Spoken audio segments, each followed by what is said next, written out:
Hello et bienvenue dans Histoire d'auto, je m'appelle Vincent Desmond et dans ce podcast je vais à la rencontre de gens qui ont consacré leur vie aux bagnoles.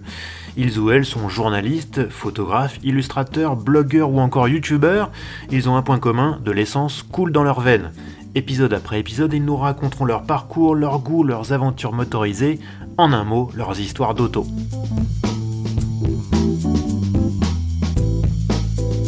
Mon invité est un revenant. En effet, il est déjà venu dans ce podcast pour nous parler de la culture automobile japonaise qu'il connaît sur le bout des doigts.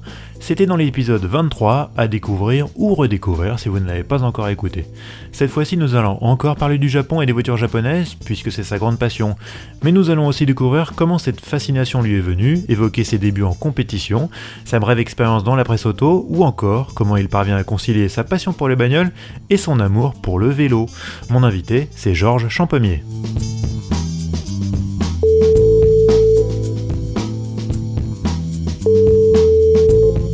Allô. Bonjour Georges. Salut Vincent. Merci de revenir sur le podcast. Tu sais, à partir de la 5e fois, la 6e visite est gratuite, donc il y a une carte de fidélité comme ça. Super, merci à toi pour l'accueil à nouveau. Je t'en prie, écoute, c'est un plaisir. Comme je le disais en intro, cette fois-ci, on va forcément parler du Japon parce que c'est ta grande passion, mais on va surtout parler de toi. De ton parcours, de tes aventures, tout ça. Et comme souvent, moi, dans ce podcast, j'aime bien revenir aux sources. Donc, Georges, c'est quoi ton plus lointain souvenir d'auto ? Alors, comme ça, de tête, ce serait les allers-retours entre Lyon et Clermont-Ferrand à bord de la 505 de mes parents, sur la 89, ouais. En écoutant des cassettes de Hugo Frey et tout ça. Mais j'ai sur mon bureau une photo qui me ravive bien des souvenirs un peu plus lointains. On va passer de l'autre côté de l'Atlantique, on va aller au Brésil, Ouais. sur les plages de Fortaleza, au nord-est. Ouais. Et donc c'est vraiment, je pense, les premiers souvenirs automobiles, et c'est à bord d'un buggy, sur base de coccinelle, avec des roues arrière énormes, des tout petits trous à l'avant. Donc un genre de Hot Wheels qui servait vraiment pour les touristes, pour aller se promener sur les plages, quoi. Ouais. Et donc c'est Fiber, un constructeur du nord-est du Brésil, qui fait ça. Ah ouais, un produit local en plus. Voilà, exactement. Et donc le son du moteur à plat, le bruit des échappements, là, c'est vraiment un souvenir qui m'aura vraiment marqué, quoi. Mais t'avais quel âge à cette époque-là ? Wow, alors, j'étais vraiment tout petit, je devais avoir 5-4 ans, quelque chose comme ça, quoi. Ouais.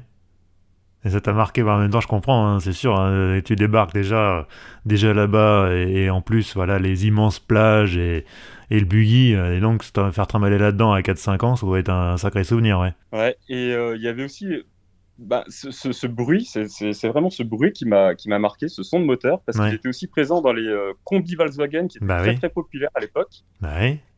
Et donc avec mes parents, on avait fait pas mal de voyages à bord des combis Volkswagen comme ça. Et toujours avec ce son du moteur à plat, quoi, qui est resté gravé.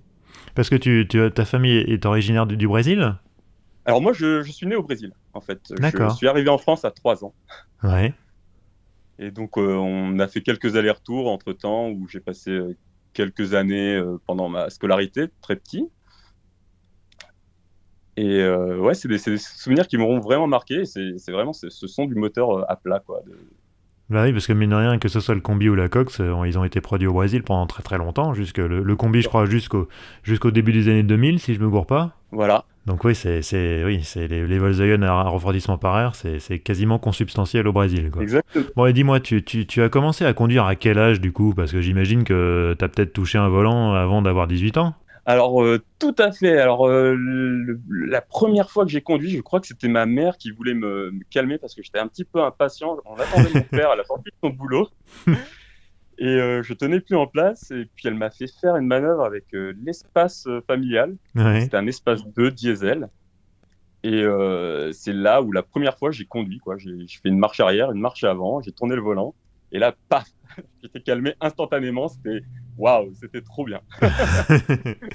Et alors, à quel moment t'as commencé à t'intéresser un peu plus à la mécanique et à bricoler des voitures ? Ben, c'est arrivé au lycée. Avant, j'ai beaucoup bricolé les vélos, des scooters aussi, Ouais, des amis. Parce que moi, j'en avais pas, j'étais resté au vélo. oui. Et puis, ouais, c'était vraiment au lycée. Et puis, je me souviens, mon livre de chevet à l'époque, c'était la RTA de l'espace de mes parents. C'est la revue technique automobile. Et, Et est-ce que tes et parents te faisaient confiance pour mécaniquer sur l'espace familial? absolument pas, Bah oui, absolument pas. forcément, ils avaient pas envie de se retrouver en rade. Et donc, étrangement, la page qui était cornée, mon marque-page, c'était la page qui était relative au turbo, à la suralimentation. D'accord. Et donc, je me suis très vite je me suis très vite donné pour mission d'augmenter la pression de suralimentation du diesel. Et évidemment, bah, ça s'est très très mal passé puisque j'ai cassé la tige de la wastegate et puis la voiture, c'était devenu un quignon, quoi. Ah, oh là là, t'as dû passer un sale quart d'heure là. Ah bah là, oui, mais heureusement pour moi, alors, là, je dis des bêtises parce que c'était pas au lycée, c'était avant le lycée. Parce que pour mon stage de découverte en troisième, je l'avais fait dans un garage et j'avais eu la chance d'avoir un très bon, entre guillemets, maître de stage qui avait trouvé un turbo qui traînait et qui se montait pile poil sur l'espace. D'ailleurs, c'était un turbo de Jeep parce que je crois que Renault à l'époque avait Ouais, motorisé des Jeeps. ouais, effectivement. Et donc, il m'a aidé à réparer ma bêtise Ah, c'est pendant mon génial. stage de troisième. Ah ouais, donc très tôt, la mécanique, ça a été ton truc, quoi. Déjà au collège, ça te Ah fascinait, quoi. ouais. C'était vraiment mon truc, quoi. Et puis j'ai découvert que la conduite, ça allait être mon truc, mais je crois que je l'ai découvert un peu trop rapidement. Parce que pendant mes années lycée, en fait, pendant que tous mes amis allaient en discothèque et en boîte de nuit, et ben moi, je m'étais dit, bah écoutez, vous avez personne pour vous y amener, je vais vous y amener. Sauf que je n'avais pas le permis. D'accord, t'étais le Sam, mais un Sam sans permis, quoi. Exactement. Et donc, très discrètement, dans la nuit, je descendais l'espace des parents au frein à main jusqu'en bas de la rue. Je la laissais préchauffer en attendant. Je la démarrais, puis je faisais mes petites missions. Mais malheureusement pour moi, c'était à la même époque que Casa et tous les peer-to-peer commençaient à se démocratiser avec les connexions Internet. Ouais. Et j'avais réussi à me dégoter le fameux Drift Bible. Donc c'est un DVD que Keiichi Tsuchiya, le célèbre Drift King, avait sorti pour apprendre aux gens à drifter. Next up is the fake drift, where you create large weight transition by force. When weight transition is difficult to make just by braking, you shift the weight with a feint movement.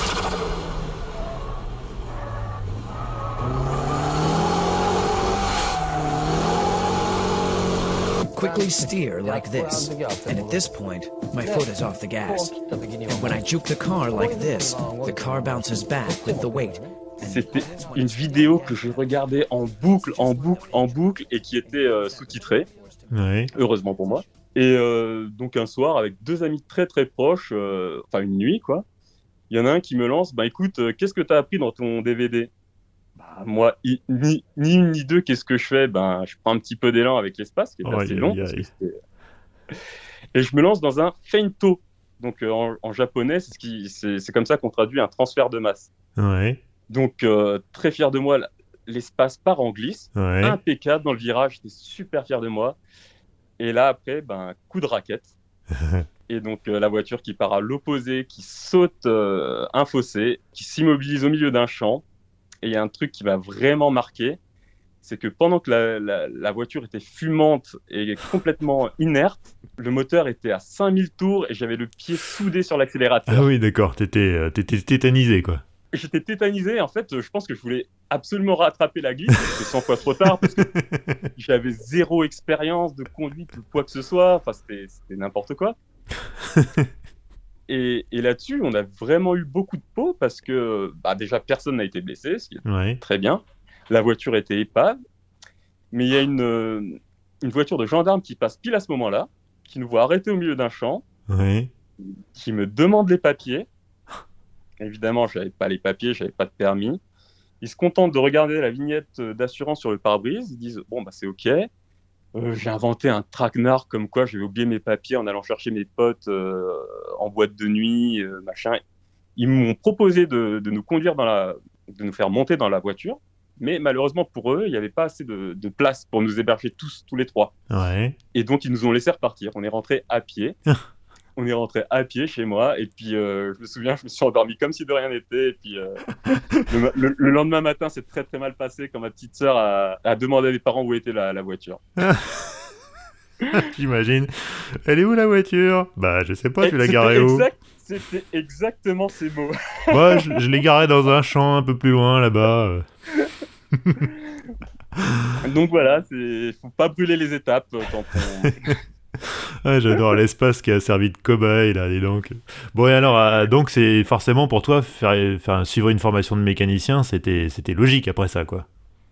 Ouais, c'était complètement logique. Donc j'ai suivi un bac pro de mécanique auto, un bac pro normal, quoi, que j'ai brillamment réussi. Oui. Et puis j'ai découvert qu'il y avait ce qu'on appelait à l'époque une mention complémentaire compétition auto. Oh! Donc là, je me suis dit, ça peut être cool. Parce que Ouais, à grave. l'époque, il y avait pas mal d'écoles, par exemple au Mans ou à Clermont-Ferrand aussi. Clermont-Ferrand, c'était plus, c'est Roger Clost qui était plus spécialisé dans le rallye. Mais la plupart des écoles étaient quand même payantes et assez onéreuses.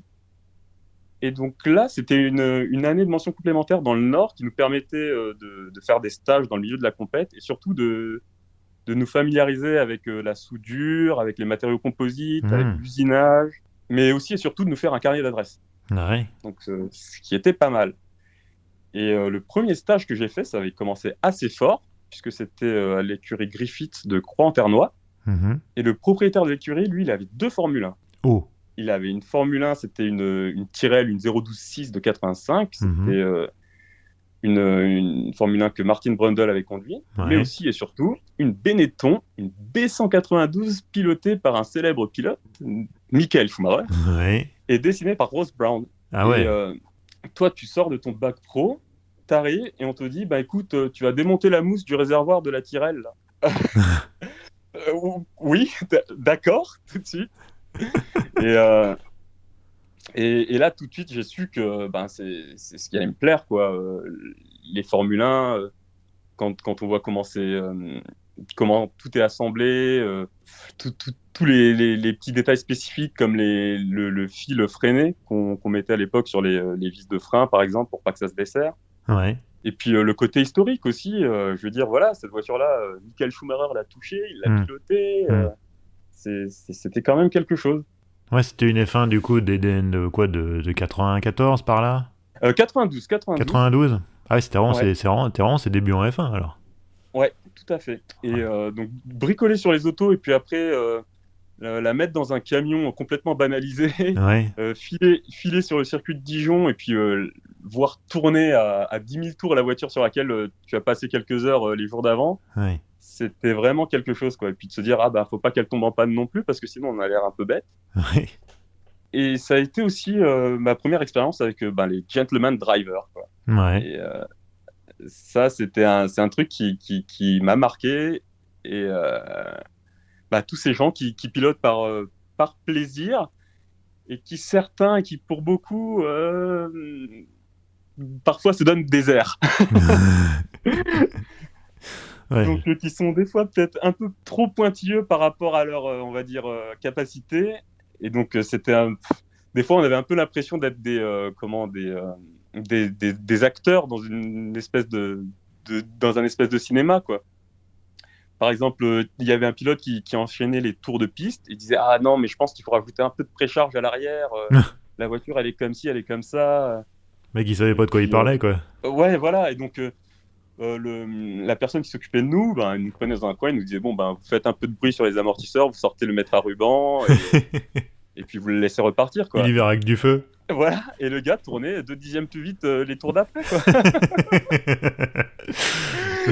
Ça, c'est pas mal. Ça, c'était vraiment excellent. Et je suis parti en stage à Saint-Ouen-l'Aumône, et là, c'était vraiment mes premiers pas dans l'édition, puisque ça avait commencé avec Racing Auto Japan. Alors, je sais pas si ça te parle. Ah non, pas du tout. Donc, c'est un magazine qui était sorti en 2006.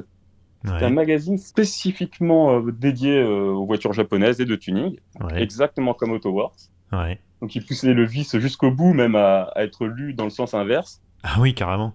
Donc moi, à cette époque-là, je n'étais pas en stage à la rédaction, j'étais en stage dans le garage qu'ils avaient, donc à Saint-Ouen-l'Aumône, près de Cergy-Pontoise. Ouais. Et puis c'était là où j'ai vraiment pris mes plus grosses claques au niveau voiture japonaise. C'est là où j'ai dit, où je me suis dit, bon, bah là, là j'y suis. On avait une Supra de 500 chevaux, il y avait une Silvia, une S14 de drift, il y avait des Subaru, il y avait une Skyline R34, mais une fausse. Enfin, une fausse entre guillemets, c'était une GTST. T'avais déjà à cette époque-là une attirance particulière pour les japonaises ou c'est vraiment arrivé à ce moment-là? Ah non, non, ça faisait déjà des années que j'avais une attirance pour les japonaises qui m'était venue grâce aux maquettes en fait que je faisais tout petit au Tamiya. Oui. Et puis ben, les maquettes, et puis ensuite c'est arrivé avec les peer-to-peer quand je commençais à télécharger des vidéos Termini, les Australiens qui étaient déjà eux complètement dingues de voitures japonaises. Et là, je pouvais enfin les toucher. Je pouvais enfin monter dedans et voir ce que ça faisait un 6 cylindres turbo de 500 chevaux, Ouais. 500 chevaux à l'ancienne. Ouais. Des trucs dont on se rend pas compte forcément en vidéo, quoi, parce que à cette époque-là, moi mes standards, c'était des Civic préparés qui, en première, deuxième, troisième, te donnaient un peu de sensation, et puis après, ben, Oui. c'était tout. Alors que là, c'était tout l'inverse, c'est-à-dire que sur les premiers rapports où les pneus partaient en fumée, Oui. où il fallait vraiment gérer l'accélérateur, et donc c'était pas très impressionnant. C'est seulement au moment de passer la quatrième que là, enfin, le souvenir que j'en ai, c'était vraiment d'être propulsé dans une autre dimension, quoi. C'était la première fois qu'à partir de 200, une voiture poussait comme ma propre voiture sur les premiers rapports. Ouais. Et ça restera un souvenir qui est vraiment, vraiment intense, quoi.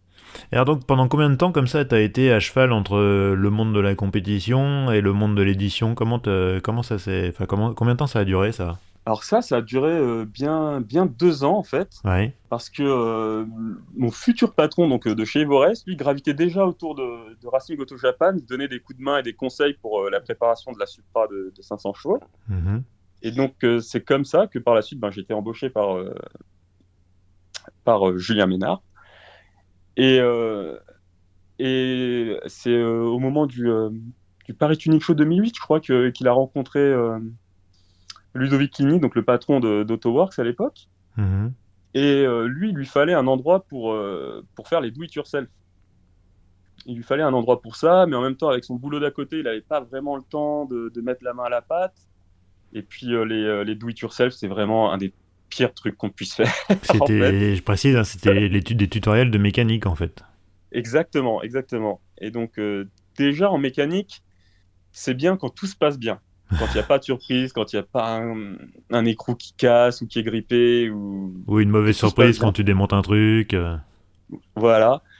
Mais alors là, en plus, il fallait s'arrêter de temps en temps, forcément prendre les photos. Et souvent, j'étais tout seul, donc il fallait mettre le retardateur, faire la mise au point avant, avoir un bon éclairage. Oui. Donc tout ça, c'était assez compliqué, assez chronophage. En fait, c'était du Et puis, YouTube de mécanique avant l'heure quoi. Exactement, exactement. Et puis alors après, il fallait écrire le texte, évidemment, Mhm. pour décrire les photos, mais il fallait un nombre de signes précis. Ah bah oui, ah, je sais bien, ouais, Et bah t'inquiète oui. pas. Je travaille à AutoPlus, hein, les signages à AutoPlus, c'est au caractère près, hein, donc je vois très bien de quoi tu parles. Et donc ça, c'est vraiment une gymnastique à laquelle j'étais pas du tout habitué. Et donc les premiers tutos ont été vraiment, vraiment difficiles pour moi. Ouais. Mais à force, cette limite de signes, ça a été vraiment une source de plaisir. Ouais. Et ça l'a été pendant les 10 ans où j'ai fait les articles pour AutoWorks, où pareil, pour les articles complets normaux, on avait aussi des limites de signes par chapitre, par chapeau, et souvent on avait beaucoup, beaucoup, beaucoup plus de choses à dire que le nombre de signes nous permettait, donc Ah, comme beaucoup de monde. Ouais. Voilà, c'est une très bonne école, ça apprend la concision et elle est à l'essentiel. Ouais, et c'est vraiment un truc qui, moi, par la suite, m'a plu à fond, quoi. C'était vraiment un plaisir de boucler un article, d'avoir tout dit dans un nombre de signes exigé. Hmm. Et bon, des fois, quand, par exemple, quand on avait tenté l'expérience Autobahn, c'était le problème inverse. On n'avait rien à dire sur les autos, mais il fallait remplir. Oui, Ottoman, donc c'est le magazine que vous avez créé après, enfin en même temps que Autoworks, En parallèle, ouais. en parallèle, mais sur les Allemandes, comme son nom le Mais sur suggère. les Allemandes. Et le gros problème qu'on a eu avec ce magazine, c'est qu'en fait, on n'avait pas la passion, tout simplement. Ouais. On n'avait pas les héros qu'on avait dans le monde de la japonaise. On n'avait pas les circuits, on n'avait pas les dates, on n'était pas imprégné, on n'était pas imbibé de la culture allemande du Ouais. tuning, quoi. Ouais. Et je pense que c'est ce qui a un petit peu c'est ce qui nous a un petit peu poussé à arrêter, quoi. Même si, attention, hein, on a fait des reportages, j'en garde vraiment de très très bons souvenirs. La visite du garage Roof, Ouais. l'essai de la CTR3 de 777 chevaux. Alois Roof nous connaît ni d'Ève ni d'Adam. On lui avait juste envoyé un mail en disant voilà, on se lance dans un magazine. On voulait pas du tout lui parler d'AutoWorks avant, donc je sais pas pourquoi à l'époque on voulait pas lui parler d'AutoWorks. Donc on avait dit voilà, on se lance dans un magazine sur les voitures allemandes. Et voilà, il nous tend les clés d'une voiture qui coûte, je sais plus combien elle coûtait à l'époque, mais on était pas loin des 200 000 euros, je crois. C'est que fou. c'était de 200 000 euros. Et on était entre les arbres sur une autoroute, même pas sur une autoroute, on était sur une départementale allemande entre les arbres. Et puis je me souviendrai toujours de sa voix en train de nous dire gaz, gaz, gaz, de nous pousser. Alors que je regarde le tachymètre, on était déjà à 200 entre des arbres dans une Wow. voiture à 200 000 euros, quoi. Et donc il y avait ça, il y a eu aussi la visite de 9FF. Ouais. Ça aussi, ça reste des souvenirs incroyables. Surtout des gens passionnés, quoi. Mhm. Vraiment passionnés. Et... C'était juste vous qui étiez pas aussi passionné que ça par les Allemandes, quoi. Exactement, exactement. Hmm. Parce qu'en fait, les Allemandes qu'on devait couvrir en France, elles n'étaient pas vraiment visuelles. C'est-à-dire que nous, dans le tuning japonais, il y a quand même beaucoup de visuels. Mhm. Là, à l'époque, je me souviens, les moteurs V10 de chez Audi, on leur mettait une petite prépa, une petite puce, entre guillemets. Elle passait direct à 700 chevaux. Donc voilà, dans la liste des modifications, on va mettre voilà, reprogrammation 700 chevaux. Ouais. Super. Ouais, y a pas grand-chose à raconter. Ouais. Ouais, voilà, alors que nous, dans les japonaises à l'époque, pour arriver à 700 chevaux, il fallait pas mal de pièces, il fallait que ça passe au sol, et donc il y avait beaucoup plus de choses à raconter. Alors tu parlais tout à l'heure du Paris Tuning Show, alors ça c'est un truc que les moins de 20 ans ne peuvent pas connaître, mais est-ce que tu peux un peu nous rappeler, nous raconter comment c'était le grand salon parisien, voire le grand salon français du tuning dans les années 90-2000, quoi. Ah ouais, c'était la messe du tuning, c'était vraiment là où il fallait être. Si on avait un magazine de tuning, si on avait des équipements auto à vendre, si on avait des boissons super sucrées et méga énergétiques à vendre aussi. Et tant qu'à faire, autant coller ces logos sur une paire de poitrines siliconées, tant qu'à faire. Oui, j'allais te dire, c'était aussi le royaume du très mauvais goût, hein. Ah, c'était le royaume du mauvais goût. Et moi, honnêtement, j'en ai fait qu'un. Ouais. Et c'était tous les clichés qu'on peut penser. Mais tous les clichés, et en même temps avec une grande diversité quand même. Il y avait plusieurs mouvements tuning. Il y avait le dub, il y avait les hot road, il y avait les américaines, les lowrider. Ouais. Évidemment, il y avait les japonaises, il y avait des faux drift. Mhm. Un Paris Tuning Show ne serait rien non plus sans du stunt à moto. Ouais. Puis il y avait aussi tous les équipementiers de sono, donc forcément ça faisait beaucoup de bruit aussi. Ouais. mais ouais, et c'est là où on se dit que quand même, déjà c'était quand même bien sur le déclin. Pour l'édition que j'avais faite, c'était sur le déclin. Ouais. Mais il y avait quand même MTV qui couvrait l'événement, il y avait pas mal de Ouais. stars très populaires de l'époque qui étaient là quand même. Genre Loana du Loft. À l'époque c'était plus des rappeurs en... Ouais, Loana, c'était à mon avis plus au début des années 2000. Bah oui, effectivement, oui. Pour en revenir sur le mauvais goût, c'est vraiment un truc chez AutoWorks sur lequel on s'était dit on ne va jamais sombrer là-dedans, quoi. Parce que on se souvient tous des 16S magazines avec une page sur deux où c'est une nana en bikini Ouais. très dénudée, ou les autres magazines de tuning d'ailleurs qui avaient aussi beaucoup de d'hôtesses dénudées. Et nous, on s'est dit on ne fera jamais ça, et on l'a jamais fait parce que on sortait aussi d'une époque à laquelle ce qui servait aussi à financer les magazines, c'était je sais pas si tu te souviens des fonds d'écran pour mobile. Oui, bien sûr. C'était très pixelisé, Il y avait des Oui, oui. sonneries aussi. Oui, t'avais des pages entières de pub avec des codes que t'envoyais à des numéros surtaxés pour effectivement avoir des trucs à télécharger. Je me souviens de ça, ouais. Exactement, et souvent, bah, c'était des nanas un peu à poil Bah oui. qui servaient pour appâter. Et donc voilà, on s'est toujours refusé à faire ce genre de pub. Pourtant, il y en avait un paquet, donc c'est que ça devait quand même pas mal rapporter, hein. Ouais, c'était vraiment quelque chose qui devait rapporter, quoi. Bon alors, si on revient un peu sur la compétition auto, donc tu étais mécanicien, est-ce que tu as touché un peu du volant ou tu restais vraiment dans les paddocks? Alors moi, je restais vraiment dans les paddocks, et ce qui a été une grande source de frustration, Ouais, j'imagine, ouais. surtout quand on passe des semaines. En fait, moi, j'étais en Fun Cup, donc c'était des coccinelles en fibre Ouais, montées sur un châssis tubulaire ouais, avec un moteur en position centrale arrière. C'était des moteurs de 130, 140 chevaux, un 1,8 litre. ouais. Et donc, c'était des courses d'endurance qui allaient de 6 à 25 heures pour les 25 heures de Spa. Mhm. Et donc, en fonction de la durée de la course, on devait démonter les voitures de A à Z. On en avait 6, on était 2 à faire ça. Waouh! Ah ouais, Donc, on démontait les voitures de A à Z pour contrôler les pièces une à une pour qu'il n'y ait aucun souci. Par exemple, les cardans, on démontait bille par bille les cardans ah ouais. pour nettoyer toute la graisse. Donc, ouais, ça faisait un peu de boulot. Ah, Et c'était donc, intense, hein. Ah oui, c'était intense parce que souvent on était assez short au niveau timing parce que c'était des Belges qui fabriquaient ces voitures. Et forcément, ils s'allouaient toutes les pièces qui cassaient le plus en premier.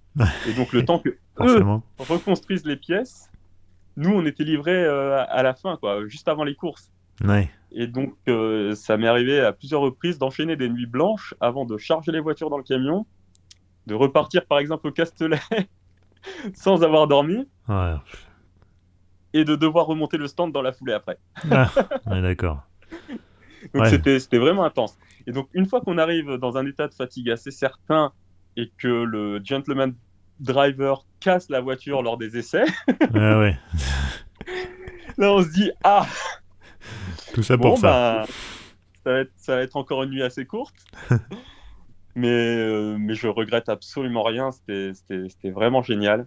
Bon, t'as eu la niaque de faire ça jusqu'à quel âge? Parce que bon, c'est le genre de truc que tu le fais quand t'as 18, 20, 25 ans, mais après, Eh c'est ben, fini, je quoi. pense que j'ai arrêté vers 26 ans. Ouais, voilà, c'est ça. Ouais, ouais. Ouais, mais c'était vraiment de sacrés souvenirs, quoi. Mais après, oui, on avait l'occasion de tester les voitures. Par exemple, on faisait des journées découvertes pour les pilotes qui voulaient acheter un volant. Et donc, lors des journées découvertes, nous, on avait aussi le droit de prendre le volant des voitures quand même pour se faire un peu plaisir. Ouais. Et c'est aussi là où je me suis dit, ben, moi, je vais me faire ma propre voiture plaisir. Comme ça, je pourrais en profiter. C'est ta fameuse Mais Civic? exactement. Ah bah tu peux peut-être en parler, c'est peut-être le moment. Ouais, mais j'aimerais juste revenir sur ben, un des souvenirs de course, enfin Ouais. de course professionnelle de cette époque de compétition, parce qu'on avait aussi une Formule 1 biplace. Ah ouais. C'était une Arose des années 2000, je crois qu'elle était de 2000 piles, et elle avait été convertie en biplace. Donc ça, c'était pas mal. Et j'allais souvent, je sais pas si tu connais les Classic Days à Manicourt. Ouais, ouais, je connais très bien, ouais. Et donc, moi, j'y allais souvent avec ma Civic. Et donc là, cette Formule 1 qu'on avait, elle ne roulait jamais. Et puis là, on s'était dit, bon, bah, on va la faire rouler à Manicourt. Et mon patron, Julien Ménard, était un excellent pilote, un excellent pilote. Il avait fait, il avait fait quelques courses de championnat de karting européen avec notamment un certain Lewis Hamilton à l'époque. Ouais, d'accord. Et donc cette Formule 1 là, elle avait pas des pneus extraordinaires. Elle était en configuration pluie, donc avec les ailerons braqués à fond, quoi. Et puis donc on faisait des baptêmes. Donc je sanglais les gens qui montaient à l'arrière, tac, tac, tac. Et à un moment, Julien Ménard s'arrête dans les stands, il me pointe du doigt en me faisant signe de monter dans la voiture, dans la Formule 1. Et là, j'ai dit, attends, non, c'est un rêve. Et donc, je me dépêche parce que le temps était compté. L'utilisation, enfin, le moteur, c'était pas en kilomètres de piste ou d'utilisation, Ouais. c'était en heures. Ouais. En heures donc, le temps était vraiment précieux. Et donc, je monte dans la Formule 1 et là j'ai pris une claque monumentale pendant 5 tours. Donc, j'avais un vrai pilote sur une vraie Formule 1, sur un vrai circuit de course. Et là, il y a tous mes repères qui ont volé en éclats, vraiment. 5 tours en sac de sable dans une F1, tu dois ressortir comme d'une lessiveuse, quoi. Ouais. Et en fait, surtout... Est-ce que t'as vraiment apprécié jusqu'au 5e tour? C'était ça, en fait, mon sous-entendu. La moindre seconde jusqu'à la fin. Parce que moi, je pense que j'aurais été malade au 3e tour, quoi. Vraiment. Bah, le pire, c'est qu'on voit pas devant soi, en fait. Ouais, c'est ça, ouais. On a le pilote, mais vraiment, le freinage, c'est incroyable. Incroyable le freinage et les chicanes. Il y a 2 chicanes assez rapides à Manicourt. On a littéralement l'impression de se prendre un droite-gauche de Mike Tyson dans la tronche. Les chicanes passent en un claquement de doigts, alors que toi, le matin, dans ta petite Civic de piste, t'es là en train de négocier ton freinage, ton approche et tout ça. Là, t'as l'impression qu'il est juste pied au plancher, tac, tac, et c'est vraiment incroyable. Et c'est pareil, on a une notion différente des longues courbes, Oui. où on a un peu l'impression d'être dans les jeux vidéo, dans les jeux, pas les jeux vidéo, les jouets de l'époque où t'avais la route qui se déplaçait sous la voiture et toi, tu déplaçais la voiture avec ton volant. En fait, tu as l'impression que c'est le monde qui est autour de toi qui se déplace autour de la voiture. C'est une sensation extrêmement bizarre dans les longues courbes. Et pareil, ça reste un souvenir de la compétition, de mon expérience en compète qui restera à jamais gravé, quoi. Ah, tu m'étonnes, oui. Bon, on aimerait cette Civic parce que tu tournes autour depuis tout à l'heure, mais vas-y, raconte-nous. T'as une Civic première génération. De ce que j'ai vu, elle est coursifiée, vidée à mort, non? Alors, ouais. Alors, l'histoire de cette Civic, elle remonte un peu plus loin. Ouais. Quand j'avais acheté ma première voiture, donc c'était une Civic 1,6 litre soupape de 1988, qui faisait 130 chevaux. J'avais payé ça 800 € à l'époque. Personne n'en voulait de ces voitures, 180 000 km. Elle sortait de rodage. Ouais. Et donc on va l'acheter avec mon père, il voit la voiture, il fait « Oh, très bien, t'as acheté une petite voiture pour commencer à conduire, c'est excellent ça !» Et donc il appelle l'assurance pour la faire assurer pour le trajet, et là je vois ses yeux, il me fusille du regard, il me dit « Mais c'est quoi ça, 7 chevaux fiscaux et tout, t'es jeune conducteur, jamais tu seras assuré là-dessus !» Et effectivement, parce que c'était à moi de me débrouiller pour l'assurance et tout ça. Et donc, j'ai pas pu assumer les frais d'assurance. Et donc, j'ai quasiment jamais roulé avec cette voiture. Et les rares fois où j'étais assuré, où j'ai pu rouler avec, je l'ai cassé, forcément. La voiture avait des cylindres blocs de 200 000 km, les pneus étaient pas fous. Et c'était vraiment ma première voiture nerveuse, quoi. C'était une GTI. Bah oui. Je venais d'avoir le permis, j'étais comme un dingue avec ça. Et donc, une nuit d'été où il avait bien plu après qu'il ait fait sec très longtemps, l'arrière qui part et boum. Donc, cette voiture cassée, je récupère toute la mécanique, le faisceau et je laisse ça de côté. Et je me dis, je vais acheter un truc beaucoup plus tranquille, une petite Civic de 1976 de 55 chevaux, ça fera l'affaire. Donc, pareil, j'achète ça une bouchée de pain. Je crois que j'ai dû payer ça 700 € à l'époque en Belgique. Ouais. Je la ramène. Et j'ai même pas tant roulé que ça avec. En attendant, je regardais ce qui se faisait aux États-Unis sur ces voitures. Et il y a quelques personnes qui mettaient des moteurs un peu plus gros dedans. Et je me suis dit, tiens, j'ai un moteur qui traîne à la maison. J'ai cette voiture qui est là, qui roule pas trop. J'en ai pas trop besoin. Et si j'essayais quelque chose? Et puis, je me suis lancé dans l'aventure, quoi. C'était la première fois que j'entamais des travaux d'une telle ampleur. Je savais pas du tout comment ça marchait. J'ai un peu tout découvert sur le tard, quoi. Et de fil en aiguille, j'ai réussi à faire une voiture avec un rapport poids-puissance assez sympa, des trains roulants tout aussi sympas. En fait, c'était un sacré micmac. Il y avait des pièces de Honda Concerto, il y avait des pièces de Honda Prélude, des pièces d'Integra Type R aussi pour le cylindre récepteur de frein. D'accord. C'était une sacrée bouillie de pièces de japonais. Ouais, un sacré patchwork, quoi. Et au fil des années, j'ai réussi à la fiabiliser, à faire en sorte qu'elle soit assez performante. Et donc, justement, le but, c'était de rallier Metz au Classic Days par la route, faire les 2 jours de piste, mais à fond sur le circuit de Manicourt, et de revenir avec par la route. Et donc, c'est des trucs que j'ai fait à plusieurs reprises, et à chaque fois, quand les gens me regardaient partir avec cette voiture du circuit de Manicourt, ils se disaient, mais il n'a pas de plateau ni rien. Non. je suis venu par la route avec ce petit engin. Et sur la carte grise, c'est toujours une Civic de 55 chevaux? Oui, mais faut pas le dire. Bon, ça restera entre nous, hein. C'est bon, il y a personne Non, qui mais écoute non, de toute non, manière. non, bien sûr. Non, mais enfin, c'est tout le monde le sait. Malheureusement, on peut pas trop homologuer ce genre de projet en France, comme on peut le C'est faire par vrai, exemple aux dommage. Ouais, États-Unis ouais. et au Japon. Mais ouais, c'est un des soucis. C'est une des raisons pour lesquelles je la sors beaucoup moins souvent cette voiture. Ouais, enfin, Parce quand même, que à un moment, tu l'as quand même bien sorti, puisque, sauf erreur, tu l'as emmené au Japon. et oui, Alors, je veux bien que tu me racontes cette expédition, parce que déjà, je pense que rien que sur un plan administratif, expédier une Civic française au Japon, ça a dû déjà bien t'arracher les cheveux. ouais. Alors, comme je le disais tout à l'heure, tout ce qui est culture allemande de la voiture à l'époque, c'était pas mon truc, c'était pas ma came. Et donc, à l'époque, je pense que déjà le Nürburgring, c'était un petit peu là où on étalonnait sa voiture, on voyait ce qu'elle valait. Ouais. Mais moi, pas du tout. J'étais complètement lobotomisé par les vidéos japonaises où ils se tiraient la bourre sur ce petit tracé de Tsukuba de 2045 mètres. Ouais. Et ça c'était mon étalon, quoi. Euh, c'était l'endroit où il fallait que je jauge ma voiture. En même temps, je pense que pour une Civic, ouais, c'est plus adapté Aussi, oui, que le Nürburgring, où bon, je pense que t'as jamais assez de watts, quoi. ouais, ouais. Et, euh, et je m'étais mis ça en tête. Donc, et je me suis mis ça en tête. J'ai bossé pas mal de temps d'ailleurs, chez Toyota Lexus pour mettre de l'argent de côté et puis faire ce projet. Alors, ça m'a laissé aussi le temps de voir un petit peu comment ça se passait niveau papier. Et contre toute attente, finalement, c'était pas si compliqué, notamment grâce au carnet de passage en douane, Ouais. qui m'a vraiment facilité la chose, quoi. Alors, le carnet de passage en douane, c'est un passeport de voiture dont on fait la demande à l'Automobile Club de France. Ouais. C'est un passeport qu'on paye environ 250 euros, un truc dans le genre, et qui te permet de circuler dans quasiment tous les pays et qui te facilite vraiment les démarches douanières, en fait. Hmm. Mais pour ce faire, il faut que tu déposes, faut que tu aies sur ton compte l'équivalent de la valeur de la voiture. Ouais.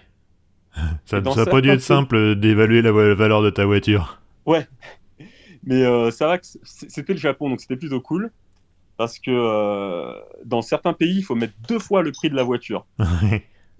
Donc si tu pars avec ta Ferrari ou ta Lamborghini dans un pays où il faut que tu aies 2 fois le montant de ta voiture sur ton compte, ça commence à devenir Ouais, vaut mieux l'acheter sur compliqué. place, quoi. Voilà. Et donc, mais il y a quand même une astuce, c'est-à-dire qu'il y a un montant minimum en fait. Ouais. Et donc, moi, j'ai directement opté pour le montant minimum de la voiture. Enfin, c'était 2500 euros. Il fallait que j'ai 2500 euros sur mon compte pour avoir ce carnet de passage en douane. Hmm. Donc jusque-là, c'était plutôt simple, mais vraiment les démarches les plus compliquées, ça a été pour l'embarquement, pour la mettre sur le bateau. En fait, ce qu'il faut savoir, c'est que j'étais en contact avec un ami qui était au Japon et qui m'avait donné les coordonnées d'une dame qui s'occupait du transport par bateau des voitures. Sauf qu'elle traînait en longueur et puis elle n'a pas eu le temps de bien m'orienter. Au bout d'un moment, je me suis dit, bon, le départ approche, il va quand même falloir que je fasse quelque chose. La voiture était encore sur chandelle parce que je prévoyais deux, trois modifications. Donc j'ai appelé le premier transporteur que j'ai trouvé qui me paraissait correct. Il m'a dit OK, donc c'était un anglais. OK, donc le bateau part dans 8 jours. OK, je regarde ma voiture, elle était complètement pas finie, il n'y avait rien de fait. Donc là, c'était un peu panique à bord. J'ai remonté tout ce que j'ai pu. Il y avait mes amortisseurs sur mesure qui étaient en cours de fabrication. Donc j'ai remis des amortisseurs qui traînaient. Je me suis organisé avec un ami qui m'a dépanné un camion. Je l'ai amené à Anvers. Et puis là, c'était le cauchemar, quoi. Ah ouais, non, mais entre les différentes entités, parce qu'il y a plusieurs transporteurs, il y a des agents. L'agent, c'est celui qui va charger la voiture sur le bateau. Ouais, t'as les transitaires et trucs comme ça. Hein. Ouais, enfin, moi, j'y connaissais Ouais, moi non rien. plus. J'étais parti à 3 heures du matin. T'avais pas les yeux en face des vraiment... trous et les mecs ils te parlaient chinois. Ouais, exactement, c'était un enfer pas possible jusqu'au moment où je me suis dit, je vais appeler la personne qui s'occupe du dossier en Angleterre. Je lui ai passé la personne que j'ai en face dans le bureau et Débrouillez-vous, quoi. en 27 secondes, c'était réglé. Alors que ça faisait 2 heures et demie que j'étais en train de tourner un tour en bourrique. Puis, ouais, après, les dés étaient lancés, quoi. La voiture était sur le bateau, j'avais le tracking, et il y a un moment où la voiture ne bougeait plus.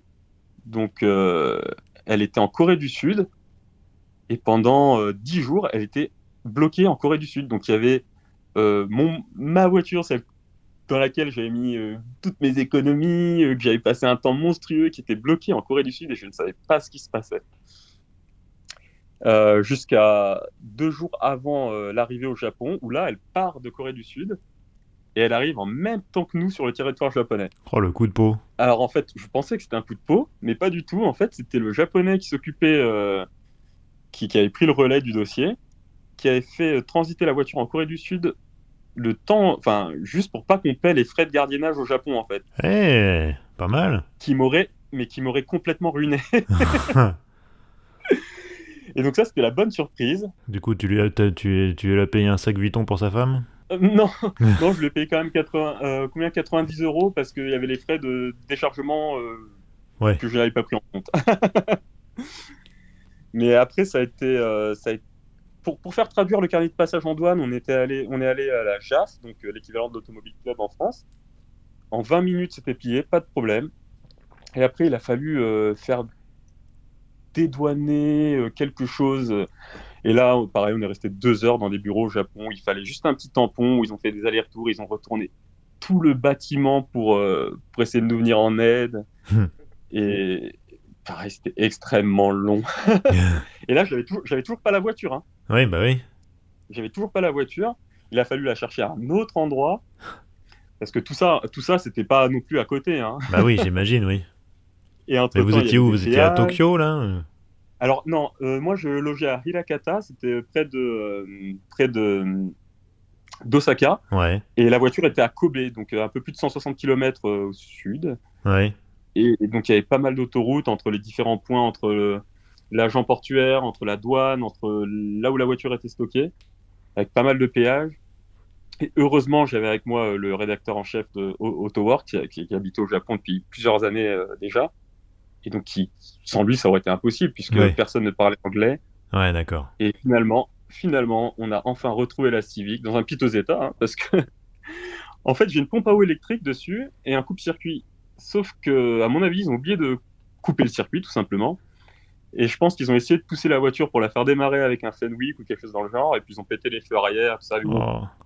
c'était rien comparé au fait que la voiture soit là, qu'elle démarre, que j'étais au Japon. C'est la première fois de ma vie que j'étais au Japon et il y avait ma voiture ici. C'était une sensation aussi incroyable. C'était vraiment incroyable, quoi, d'avoir un petit bout de la France avec soi, un truc qui nous est si familier à l'autre bout du monde. C'est vraiment une expérience très, très, très, très particulière. En plus, t'avais poussé le truc jusqu'au bout, t'avais un drapeau français peint sur le capot. Alors voilà, ça encore, je devais. Mon capot au départ de France était blanc. Il était en gel coat parce que je devais le peindre en gris, mais j'avais pas eu le temps. Je devais charger la voiture le plus vite possible.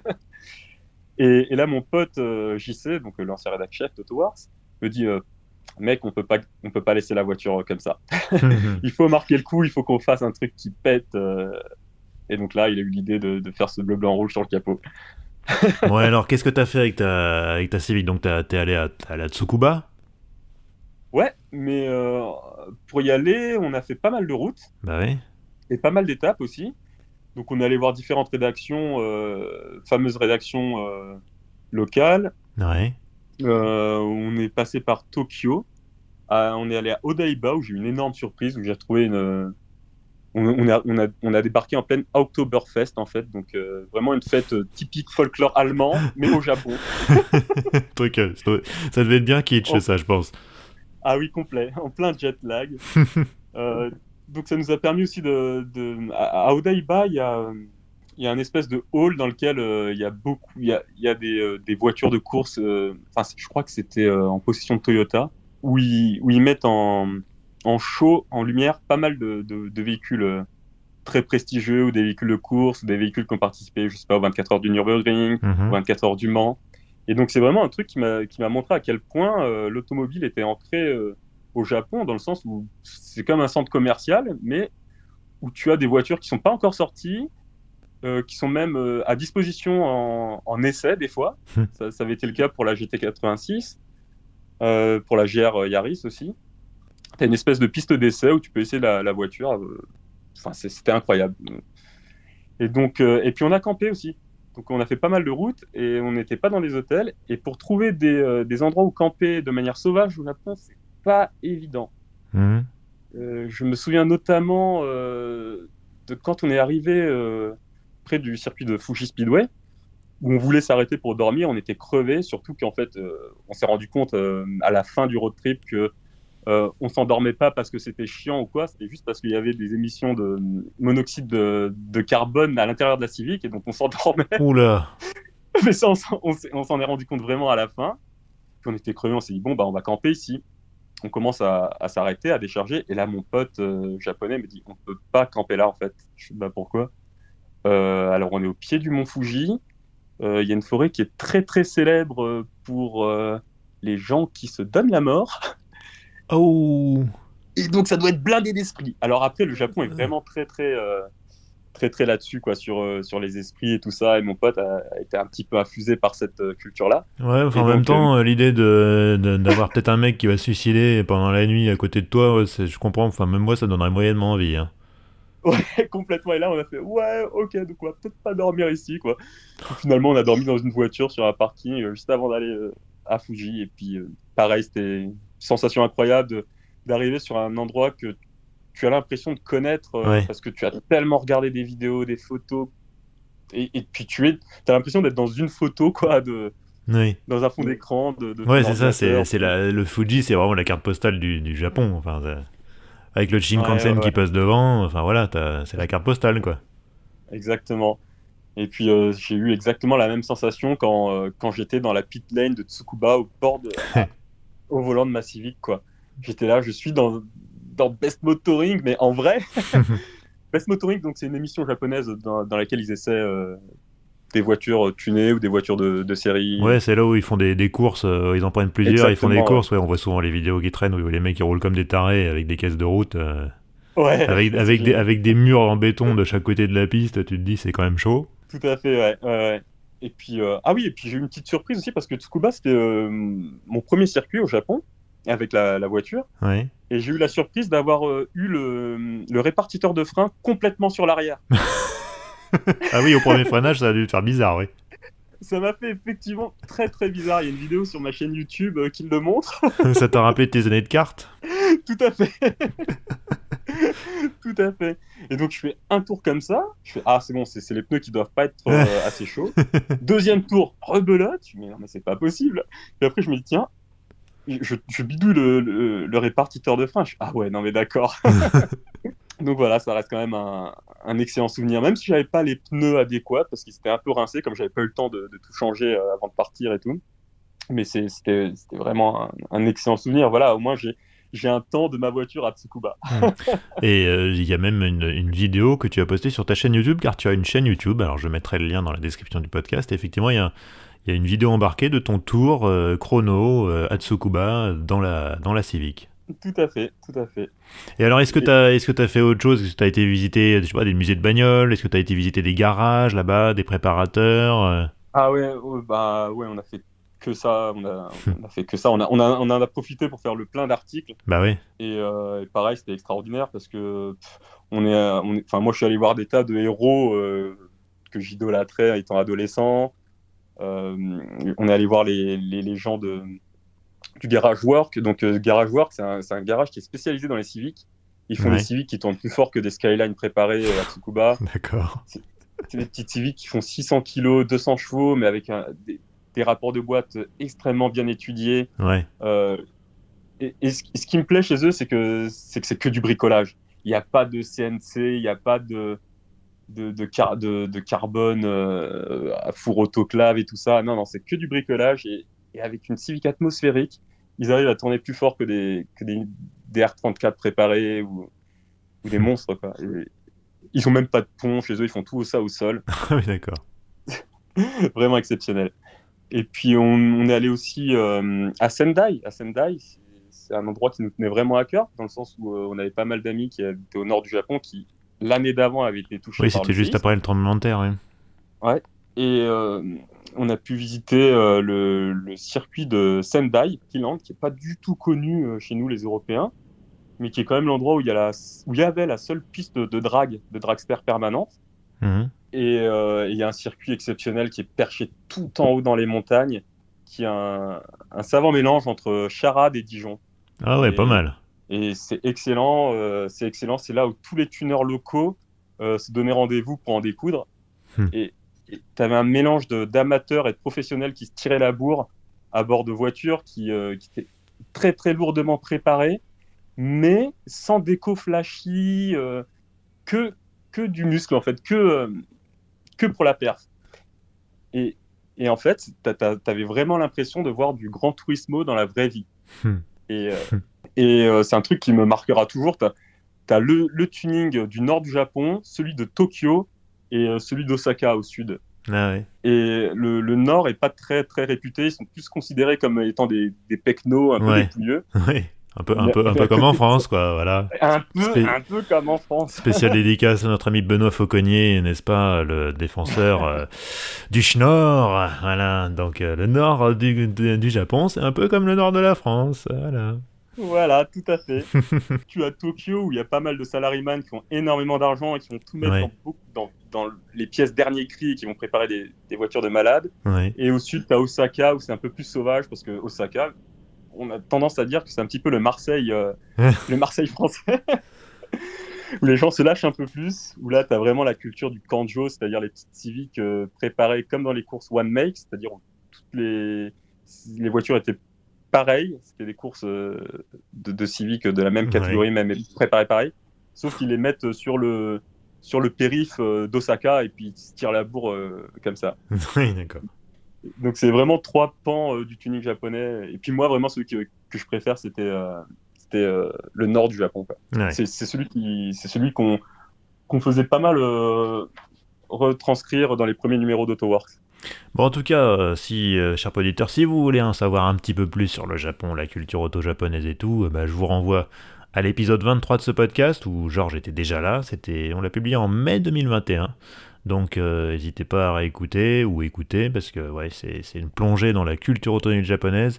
Et Dieu sait qu'elle est très très riche et très très variée et ça en dit, je trouve, beaucoup sur le Japon en lui-même. Donc voilà. Georges, j'ai une autre question que j'ai sur le bout des lèvres. Qu'est-ce qui te plaît Ouais. tant dans les voitures japonaises? Bah, alors à l'époque, je savais pas qu'elle me plaisait tant que ça. C'est plus par le biais des maquettes, encore une fois, que j'ai découvert ça. Et ensuite, quand j'ai eu l'âge de les conduire, de Ouais. mettre les mains dedans, Mhm.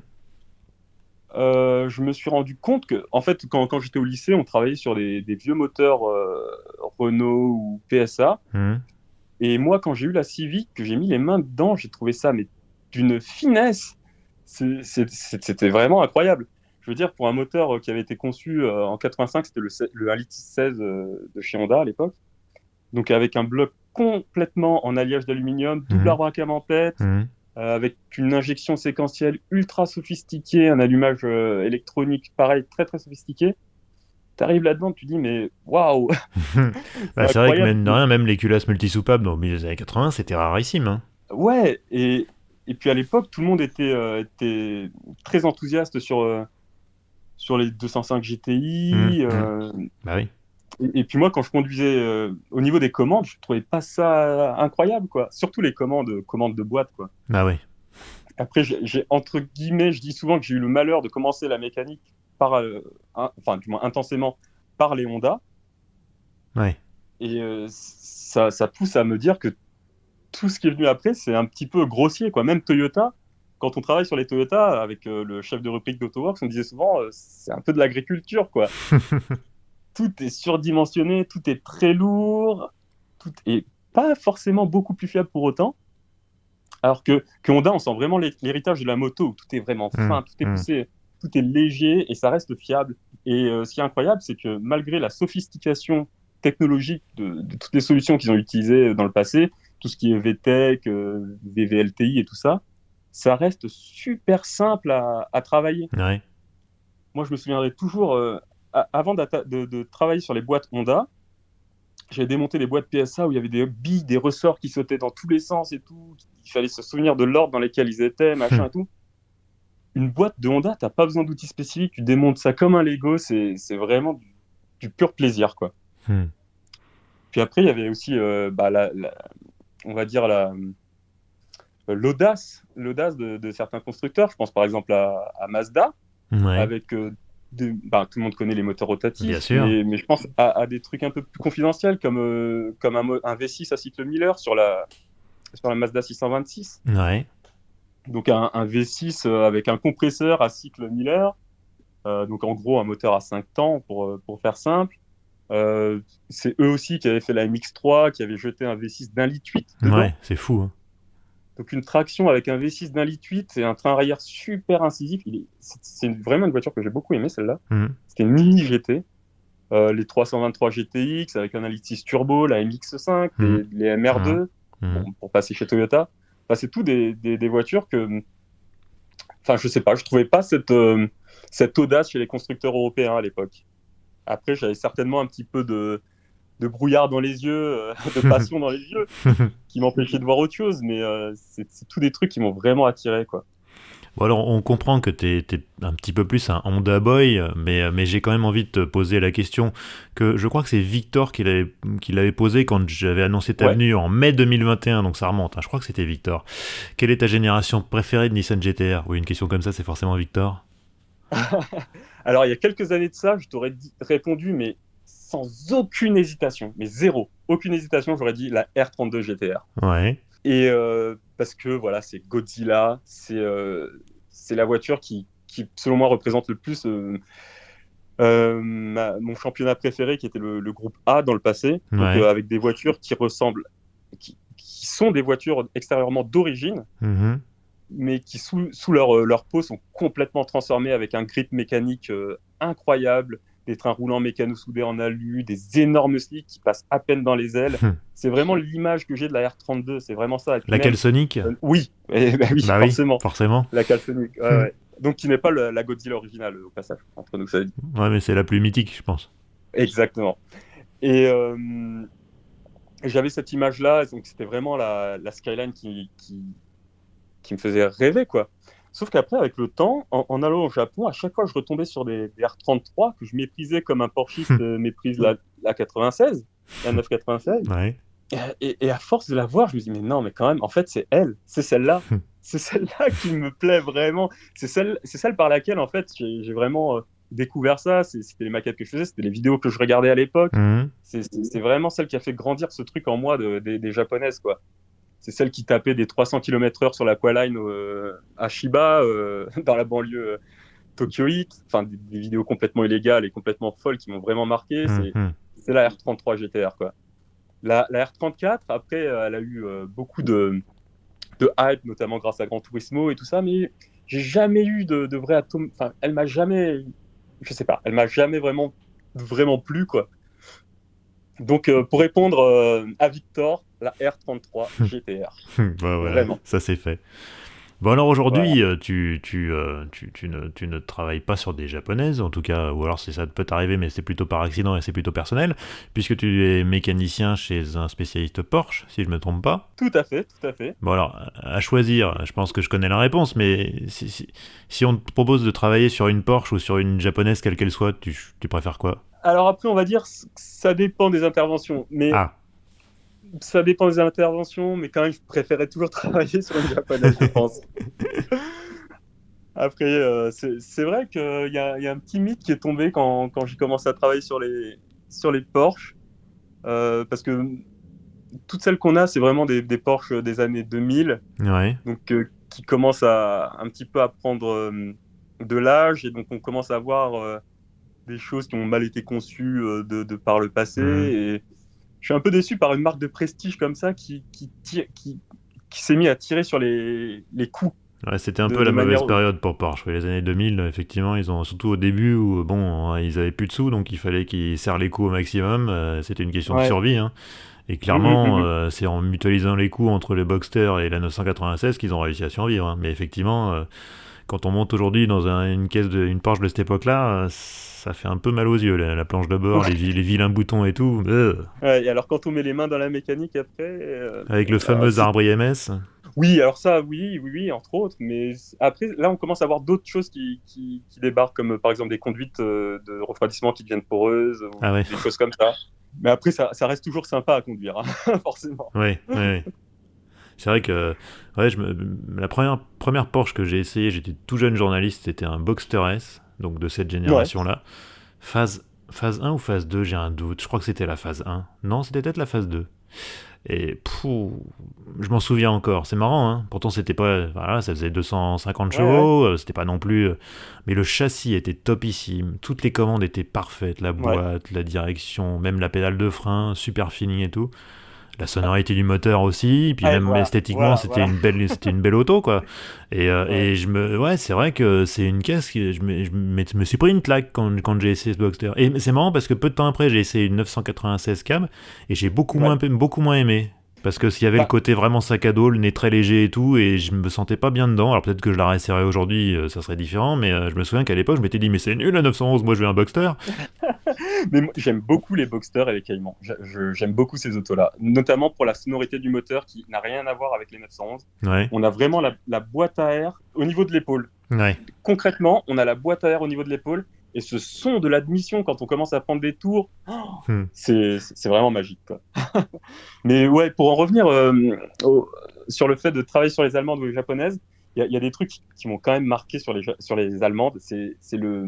Cette façon qu'ils ont des fois à essayer de rendre les choses plus compliquées qu'elles ne doivent l'être. C'est c'est vraiment incroyable. Là, je repense à une pompe à eau sur un 1 litre TFSI de chez VHG. Ouais, Donc c'est une pompe à eau mécanique entraînée par la courroie de distribution, ouais, mais débrayable électriquement. ouais, Alors je me dis, mais à un moment, soit on passe aux pompes à eau électriques comme l'ont fait Toyota sur les systèmes hybrides des années avant, complètement 100% électrique. ouais. Déjà, en plus, enfin, le rendement est meilleur et on peut se passer d'un thermostat ou quoi. Mais là, on passe sur du mécanique électrique. Et oui, pas forcément, au bout d'un moment, ça tombe en panne. Et Probablement que la partie pompe était la même que sur les modèles classiques, et du coup, ils ont fait une économie d'échelle comme ça. très certainement, et que ça Ouais, devait aussi améliorer un tout petit peu le rendement quand le sûr. moteur est froid et tout Bien sûr, ça. c'était clairement pour la dépollution, hein, effectivement. Comme ça, Mm, mm. ton moteur monte plus vite en température, donc ton catalyseur avec, et tu pollues moins. Ouais, Ouais, mais c'est quelque chose qu'on peut aussi faire avec une pompe à eau électrique. ouais, c'est Mais il aurait sûr. fallu faire des nouvelles pièces, il aurait fallu Sûrement, machin, voilà. forcément. Ouais. Et donc il y a plein de petits trucs comme ça qu'on trouve chez les Allemands que je me dis, mais Tu t'arraches les mais bon, cheveux. ils avaient certainement leur raison. Bon, on l'a compris, t'es un passionné de bagnole, mais tu es aussi un pratiquant assidu du vélo taf, hein, donc tu te déplaces au quotidien à Ouais, vélo. Euh, ouais, ouais, ouais. Comment est-ce que tu vis cette espèce de schizophrénie au quotidien? Est-ce que tu le vis bien? Je le vis très très bien, beaucoup moins sur les réseaux sociaux. Euh, Parce que sur la route, en fait, quand je vais au boulot, j'ai développé un genre de sens étrange où je ne vois que les problèmes de voiture. Donc que ce soit au niveau du bruit, de l'odeur, je me dis tiens, lui, il tourne sur 3 cylindres, ou lui, il a du liquide de refroidissement qui fuit, ou sinon, en remontant les fils de voiture, on voit qu'il y a un voyant moteur allumé, ou la pression des pneus. Œil Et de donc, je me lynx. dis, mais c'est des trucs, c'est incroyable, j'arrive à diagnostiquer les pannes de voiture, comme ça. Je me dis, mais je suis tellement bien sur mon vélo, là, qu'il y a pas de problème. Et non, vraiment, en fait, j'ai beaucoup de mal avec la voiture de tous les jours. Parce que peut-être aussi que le fait d'avoir les mains dedans en permanence, je me rends compte du coût que ça peut engendrer. Surtout si on utilise sa voiture au quotidien, et des fois de manière un petit peu par confort, on va dire. Ouais. Et je me dis, c'est dommage, c'est vraiment dommage parce que tous ces gens, ils pourraient faire vraiment des économies, je pense. Enfin, pas tous forcément, je connais pas la vie de tout le monde parce qu'ils ont certainement leurs raisons pour prendre leur véhicule pour aller au boulot. Mais quand je vois les coûts d'utilisation, enfin, d'une voiture, ça. Et donc pour moi, la voiture, c'est clairement plus du tout un outil. Je veux dire, quand je vais faire le plein de ma MR2, je suis content, peu importe le prix du carburant. Je vais m'arrêter Hmm. sur une station Avia sur l'autoroute où le carburant était à l'époque à 8,70 et c'était cher. Euh, je vais me dire, c'est pas grave, c'est pas grave. C'est vraiment pareil. Si j'ai une pièce qui lâche sur ma voiture, bah tant pis, c'est comme ça. C'est Hmm. pas un truc qui va m'handicaper. Oui. Pour Et toi, c'est la là où je me voiture, dis, ça reste un loisir, quoi. voilà, exactement. En Et fait, c'est c'est là où je me l'inverse. dis, Pour les gens, c'est souvent le vélo est un loisir et la voiture est du quotidien. voilà, tout à fait, tout à fait. C'est sur mon vélo, quand mon dérailleur lâche, je me dis, ah merde, je peux reprendre la voiture. Mais, mais ouais, il y a beaucoup de gens qui sont liés vraiment à leur voiture, et puis quand elle tombe en panne, ce qui arrive, j'ai l'impression, pour certaines personnes assez régulièrement, bah, c'est très dommage. Et aussi, quand on change un petit peu les normes anti-pollution, quand on pousse à acheter un nouveau véhicule, bah, ça fait des frais supplémentaires qu'on n'aurait peut-être pas forcément envie de mettre. Bah oui, oui. Donc voilà, moi, c'est plus par un petit peu pragmatisme que je suis vraiment vélo. Et puis, en fait, je me suis toujours déplacé à vélo. Depuis le lycée, je me suis Hmm. toujours déplacé à vélo. J'ai jamais vécu très loin de l'endroit où j'habitais non plus. Donc, mais c'est quelque chose que je vis très, très, très, très bien. tout, tout l'argent que je dépense pas en carburant pour aller bosser, je peux le dépenser pour aller me promener, En pièces et en autres. pièces aussi éventuellement. Bon, écoute, Georges, on arrive à la fin de cet épisode. Alors, comme tu le sais, tu y as échappé la dernière fois parce que c'était pas le sujet, mais cette fois-ci, tu n'échapperas pas aux 4 questions rituelles en conclusion. La première, c'est, j'imagine que tu fréquentes les sites de petites annonces automobiles. Tout à fait. Alors, Euh, quelle est ta dernière recherche? alors ma dernière recherche, c'était des jantes alliage 14 pouces en 4 par 100. J'ai l'impression, c'est marrant, mais je ris parce que je vais, bon, c'est un peu un scoop, hein, mais je l'annonce, je vais bientôt recevoir notre ami Pierre Desjardins de Caradisiac Ouh, à ce micro, et forcément, excellent. Pierre Desjardins, le gentologue, du coup, j'ai l'impression de l'entendre. Je suis sûr qu'il va me sortir la même réponse dans son épisode, mais Donc, donc oui, j'ai des notifications, des rappels sur les jantes en alliage en 4 par 100 parce que je sais pas, j'ai aussi un problème avec les jantes. Je pense qu'il y a des gens qui ont ce souci-là avec les sneakers, avec les baskets, oui. mais moi, c'est avec les jantes. En fait, au bout d'un moment, je me lasse, ou alors je trouve qu'elles correspondent plus trop à mon état d'esprit et tout ça, et donc je recherche. Mais sinon, niveau voiture, pas grand-chose. Tu es comblé. Je suis comblé.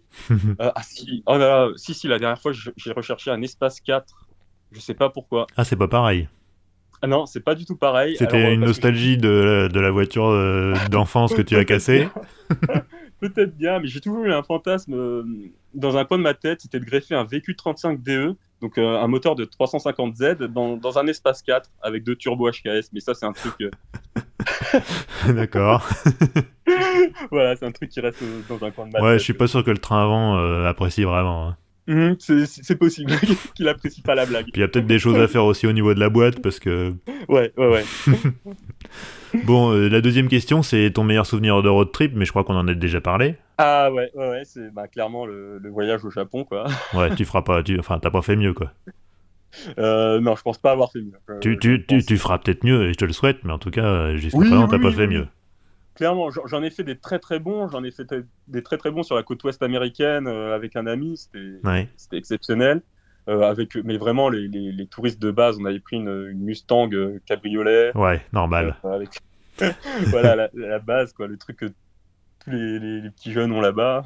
Bref, mais c'était vraiment vraiment génial, quoi. J'en ai fait pas mal en France, notamment avec la Mazda MX-5, la ND, Ouais. pour aller à Monaco assister à un Grand Prix de Formule 1. Un abonné de ma chaîne YouTube qui m'a invité au Grand Prix de Monaco. Ah bah sympa. Incroyable.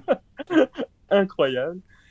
Et ouais, c'était dans le Vercors et tout ça, la Mazda MX-5 Ah bah ouais. décapotée avec un. Ah, En plus, à la belle Ouais, saison, en mois de mai, comme ça, ouais, c'est top, ouais.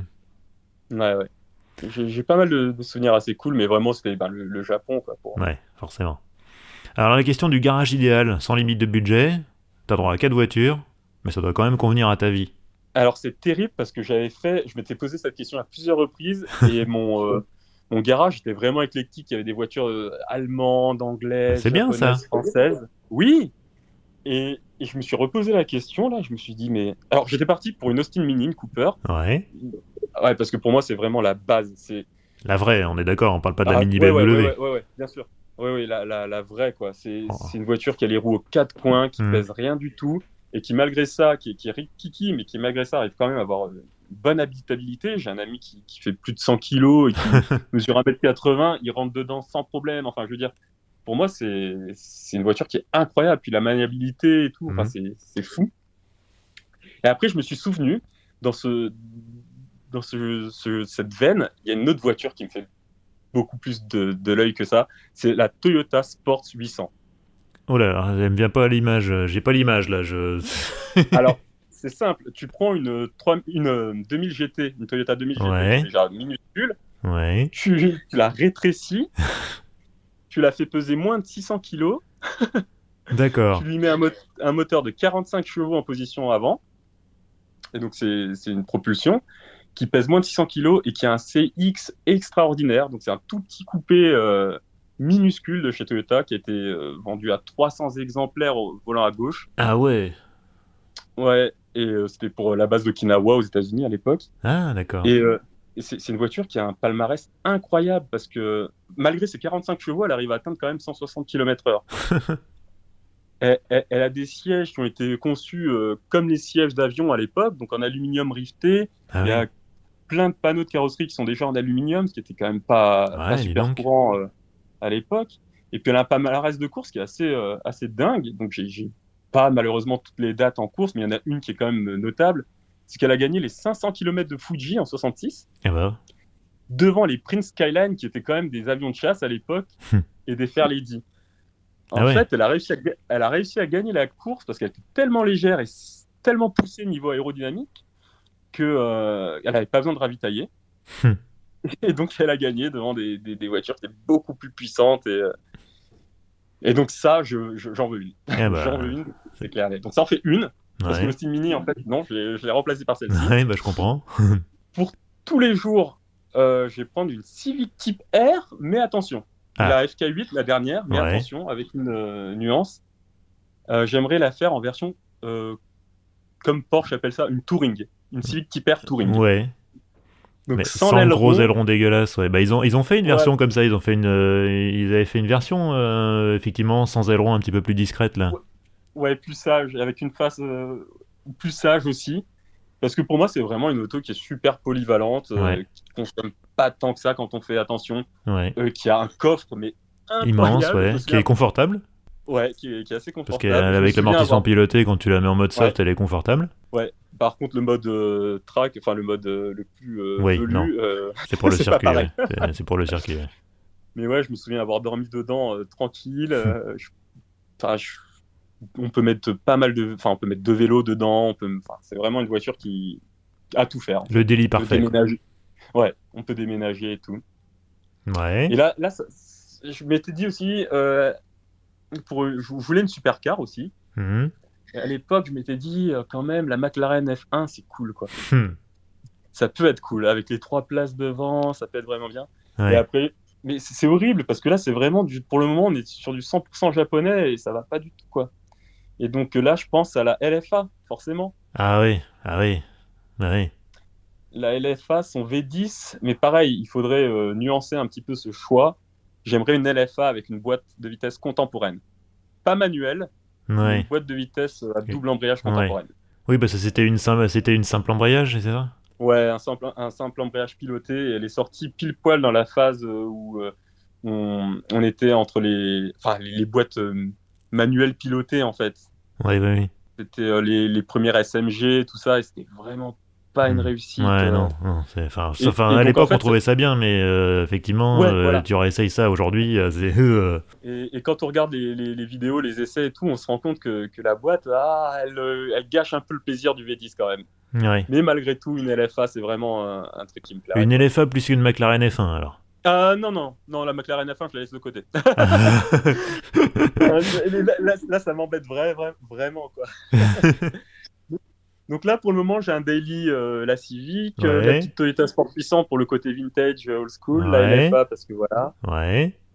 Et pour barouder, pour vraiment barouder à travers champs, Mitsubishi Delica rehaussé, un L400. Un délicat, c'est vraiment bon off-road, ça, un délicat? Bah, il y a des Delica 4x4 qui utilisent les mêmes éléments mécaniques que les pick-up et Ah d'accord, ouais. tous les gros 4x4 Mitsubishi, Ouais, quoi. parce qu'il s'était un peu crossoverisé et SUVisé sur la fin, donc c'est pour ça aussi, Oui, oui, oui, j'ai plus l'image du délicat, je crois que c'est le D5 qui est un peu effectivement un genre de Ah oui. SUV, plus SUV quoi. Ah non, non, non, pas du tout, là. Non, non. Là, c'est des Delica qui sont vraiment faits pour le off-road, quoi. avec des différentiels Ouais. qu'on peut bloquer et tout, quoi. Et je me souviendrai toute ma vie, le deuxième jour où j'étais au Japon, je sors de la maison où on était, et là, je vois un énorme délicat rehaussé, mais en mode Monster Truck, quoi, avec des roues énormes. Et je me suis dit, mais c'est possible de faire ça? Bah oui, en fait, c'est un châssis poutre, donc après, tu fais un petit peu ce que tu veux. Mhm. Et ouais, pour barouder, mettre une tente sur le toit et partir à plusieurs, c'est un truc qui peut me plaire. Donc un garage idéal 100% japonais. Ouais, et c'est mon grand regret, hein, c'est vraiment... Non, mais il n'y Peut-être a, qu'il change. y a pas à regretter, hein, c'est ton choix et il est parfaitement respectable, hein, il est totalement argumenté. Ouais. Et voilà, c'est mon garage idéal. Bah alors, du coup, et c'est peut-être là que la revanche de la McLaren F1, si tu devais conduire qu'une seule auto jusqu'à la fin de tes jours, ça serait laquelle? Alors, cette question, j'ai pas du tout réfléchi à cette question. Alors, j'ai vu qu'on pouvait un petit peu bidouiller les autos qu'on choisit, parce que j'ai cru voir une voiture sans permis rétrofitée avec un intérieur un petit Oui, peu bizarre. ça c'était Nico Meunier, ouais, a des drôles de perversions, notamment autour des véhicules sans permis pour retraités de province alcoolisés. Euh, et effectivement, il avait sorti une Ligier JS4, donc vraiment la Ligier un peu cubique, genre cabine téléphonique avec des grandes baies vitrées et tout, mais en version effectivement rétrofitée. J'avais trouvé ça pas foncièrement idiot, effectivement, dans le genre, quoi, voilà, pourquoi pas. Ouais, et ben, en fait, moi, il me faudrait un véhicule qui n'existe pas, mais dont la base existe quand même. Ce serait une Lexus LFA en version break, en version Ah ouais, touring. break de chasse. Ouais, enfin, pas de chasse, malheureusement, parce qu'elle a 4 portes quand même. Attention, tu vas décevoir Victor. Bah attends, ah oui, la LFA, pardon, l'ISF tu veux dire? L'ISF, ouais, T'as dit j'ai dit quoi? LFA, oui, donc Ah moi non, j'y pardon, étais autant pas là. pour moi. Donc une Non, ISF non, ce break, serait ouais, d'accord. une ISF break avec le V8 Atmo et donc propulsion forcément. Et ça me ferait vraiment, vraiment plaisir. Mais ça n'existe pas malheureusement. Ouais, c'est marrant, j'avais essayé l'ISF à l'époque. Et moi qui suis aujourd'hui heureux propriétaire d'une C63 MG, tu vois, Ouais, ouais, ouais. je trouve ma voiture plus intéressante au final. Parce que Oui. mécaniquement, la mienne, elle a plus de caractère. Alors, ce moteur, il était très bien, le moteur de la Lexus, mais en gros, en dessous de 4500, il se passait rien, quoi. Et Ouais, c'était vraiment au-delà de 4000, 4005 que tu avais du son qui arrivait, ça se mettait à ce moment-là à bien chanter, mais en gros, t'étais beaucoup trop vite, quoi. Enfin, ça marchait déjà très ouais, fort comme c'était trop bagnole. tard, Donc, quoi. du coup, je me souviens d'un truc intéressant, c'était un beau premier essai. C'était la première fois qu'ils débarquaient vraiment sur le marché des berlines Mhm. sportives, la première et la seule fois d'ailleurs, parce qu'ils sont pas réédités Oui, derrière. oui, parce que ouais. Mais parce qu'après, ils sont partis dans l'hybridation, machin, et donc la haute performance, ils ont mis ça entre parenthèses, en tout cas sur les berlines. Mais voilà, il manquait d'un petit truc quand même, il manquait d'un petit truc. Et donc, ouais, moi, tu vois, alors, en plus, tu vois, si tu veux un break, c'est 63 MG en break, tu vois, c'est bien aussi, hein. Mais c'est pas japonais. Ouais, ouais, non, non, mais dans tous les cas, ce serait un break sportif. Alors, je pense à la Stagia aussi, Ah avec bah oui, forcément. évidemment, mais l'intérieur est pas génial, Donc pas d'accord, génial du tout. Donc, effectivement, une ISF, mais alors du coup, tu tirais la faire préparer par qui pour la transformer en break? bah, personne, malheureusement, personne, Tu le parce ferais que toi-même? ouais, ouais, ouais, je pense que ce serait quelque chose comme ça. Euh, Avec ton fer à souder et des planches de tôle? voilà, pour faire ce que les Allemands savent faire, mais en version japonaise. C'est vrai que les breaks enfin, puissants et sportifs, il y a que les Allemands, entre guillemets, qui font ça, quoi. Bien. Ouais, parce que les Américains, les breaks, ça leur parle pas Ah oui, vraiment. il y Les avait la Cadillac. Japonais, ouais, il y a eu, ouais, il y a dû y avoir une CTS, peut-être break à un Hmm. moment, qui a existé en version V. Mais enfin, le problème, c'est que les Américains, les breaks, pour eux, c'est des voitures de mère de famille, quoi. Donc c'est pas, il n'y a pas de connotation sportive, genre jeune cadre, dynamique comme en Europe. Ouais, Donc voilà. Hmm. clairement, je sais que par exemple, ils ont vendu des E63 MG break, mais ils en ont vendu très très peu parce que ça intéressait personne. Et la C, par exemple, n'a jamais été vendue en break là-bas. Ouais. ça leur parle pas. Donc comme c'est quand même voilà, c'est effectivement donc déjà aux États-Unis t'oublies. Le Japon, je sais pas trop aussi quelle est leur perception des breaks. Peut-être que toi tu le sais un peu plus que moi. Non, c'est pas non plus un truc super populaire le break Ouais. au Japon. Donc voilà, c'est pas compliqué, hein. La demande elle est plutôt en Europe, donc du coup c'est plutôt les constructeurs européens qui font ça, quoi. Du moins l'été. Oui, l'été, oui, bah c'est de toute manière là, avec le CO2 et l'électrification, bah peut-être qu'il y aura des breaks électriques de 1000 chevaux, ça va être bien, ça dit donc. Ouais. Enfin bref, bon, bah écoute, Georges, je te remercie infiniment. Où est-ce qu'on te retrouve sur les réseaux sociaux? Alors très prochainement sur YouTube, donc Papots Garage. Ouais, Sur Twitter si vous voulez voir du contenu de Formule 1 de beaucoup de Japonais qui font des bêtises avec leur voiture pas chère. ouais, ça c'est souvent assez drôle, effectivement. Instagram peut-être aussi, non? Instagram un petit peu, mais Instagram un petit peu aussi sur Papots Unchained par contre. Non, tout est sur la page YouTube par contre. Ouais, bah je ferai, peu, t'inquiète pas, je ferai des liens dans la description de l'épisode et tout le Voilà. monde pourra aller voir comme ça. Eh bah écoute Georges, Voilà. merci infiniment d'être venu pour cette deuxième fois, et comme on dit jamais 203, donc peut-être qu'on aura l'occasion j'aurai l'occasion de te réinviter dans un prochain épisode, qui sait? Bah, merci à toi. En attendant, j'attends impatiemment une nouvelle discussion sur Twitter avec les autres zigotos. Ouais, bah on va refaire un space Twitter, Voilà. sûrement tout début mars, parce que c'est effectivement le premier a bien fonctionné. Donc si vous êtes sur Twitter, bah vous followez le compte Histoire d'Auto, et puis voilà, je pense qu'on va faire ça assez régulièrement, une fois par mois, une discussion voilà, avec mes abonnés, et puis effectivement des participants, des gens ayant participé au podcast. Donc Georges, tu seras évidemment invité pour le prochain Space, et j'espère que les gens auront des questions à te poser et voudront échanger avec toi. Et puis voilà, ça fait un peu une extension du podcast, quoi. C'est plus interactif, mais ça reste au format audio, donc voilà. Et bah très bien. En tout cas, merci infiniment. Eh ben merci Georges, au plaisir, salut. Et voilà, c'est la fin de ce 38e épisode d'Histoire d'Auto. Alors comme d'habitude, je vais vous faire la retape. Abonnez-vous sur toutes les plateformes et sur YouTube.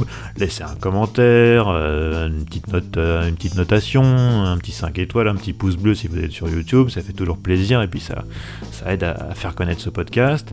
Je parlais à l'instant des Space Twitter. Alors c'est effectivement, Histoire d'Auto est sur tous les réseaux sociaux, Facebook, Instagram et Twitter. Et sur Twitter, à partir de maintenant, à peu près chaque début de mois, j'organiserai un space et une genre de petite discussion, voilà, où tout le monde peut parler, vous pouvez intervenir, vous pouvez poser des questions à moi ou aux invités historiques du podcast qui pourront participer aussi au space. Donc voilà, je sais pas encore à quelle date ça sera, cet épisode, donc il sortira le 1er mars, on l'enregistre le 18 février, on a un petit peu d'avance, mais le space il aura sans doute lieu début mars, dans les premiers jours de mars, donc surveillez, abonnez-vous à Histoire d'Auto sur Twitter, comme ça vous serez au courant. Si vous voulez échanger avec moi, il y a l'email, histoiredauto@gmail.com. Et enfin, n'oubliez pas, Histoire d'Auto, c'est un nouvel épisode tous les 1er et 15 du mois. À bientôt et bonne route.